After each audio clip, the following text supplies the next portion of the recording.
All right, welcome back to the Tool World podcast. I'm your host, David Drew, and I'm here with Master Jew. Hello, hello, Mr. Jew. All right, hello. Got a little juicy question for you today. Juicy? Yeah. Like in Jew? No. Juicy as in, I don't know, I guess differing thoughts? Thoughts, okay. Opinions? It's always about the different thoughts here. So it's going to come back to jump right into the it before- pushing block, yeah. Pushing block, pushing block. So the primary pushing block is with the palm. push. Okay, yeah. Push you away. And it's to knock the opponent off balance, right? So not to push like a hand. That is said to be incorrect. He says, oh, push on the shoulder because you're trying to knock him off balance. No, it's not pushing the arm out of the way, right? That's his definition. Okay. I'm trying to think about that. So in Hua, But what you're saying is that not pushing like a leg or an arm, but like... but it's to knock the opponent off balance. Okay, so I think we need to identify that as well. Like Right. palm pushing block and Warang, right? Would be done to the shoulder, Right. not to the arm. Right, to keep them off balance, maybe stop the execution of the technique. And it's not necessarily a destruction type of a technique. The way I think of them as they should be you could call it a block, but really it's a destruction tool. I think Grandmaster Wheatley talks about this a little bit. The self-defense, if someone's punching at you, is just the avoidance. You step back, but the hand's right there, so you blocked it, or you hit it, but you hit it with so much force that you could break the attacking tool. Yeah. Break that arm, that leg, whatever. Yeah. And so you have to execute it with that amount of force for that. Yeah. Makes sense, right? Not easy. Not an easy thing to do. Okay, I'm going to try again. I'm going to try to break your arm. That is not. I mean, you think about it. I don't want to be like a doubter, but you watch MMA. Those guys take some abuse. Yeah, no, it Before, does. I mean, they kick that leg 30 times full blast until it finally breaks. And that's because the that's bone after- can take so much, yeah. but at a certain point, it can not take any more.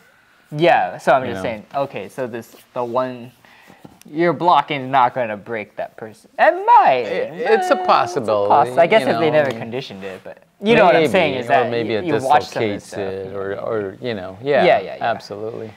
Anyways, that's the idea. point. So we're clear on the pushing block, right?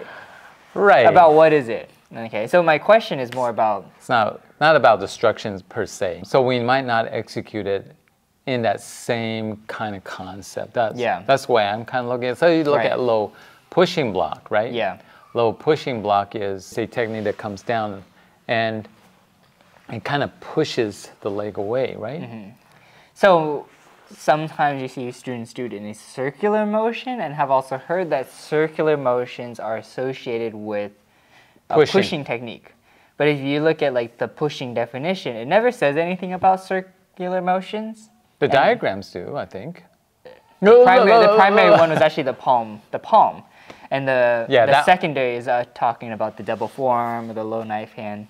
But if you look at like a pattern like Yongei, it says to perform it in a circular motion, but it's actually just a low reverse knife hand done in a circular, right? Right. So what makes the pushing block a pushing block if you don't do it in a circular motion, or if it doesn't specify that? Right.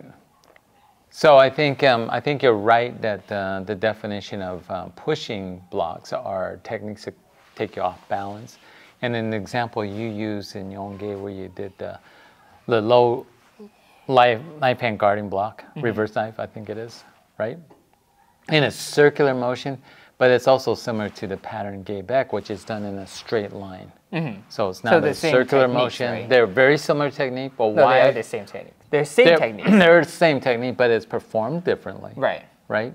And so I kind of think that circular is more of a pushing block, whether you call it a pushing block or not. It's kind of like, there are some techniques in the pattern, in some of these patterns, I can't think of it right now, but it describes something and yet you go, oh, that's that technique, right? But he doesn't say that particular technique, but it is that technique, right? It's just the way he described it. I kind of think that that's also the case here. Perform it in a circular motion, but I think circular motion is generally a lighter technique. And the reason why I say that is because if I want to destroy something, then I want that to be in a straight line. If I want to punch, I don't want to make it a circle punch, or, I want it to go straight in. If I'm going to block something and I want to destroy it, I want to make that a straight line because that will concentrate that force.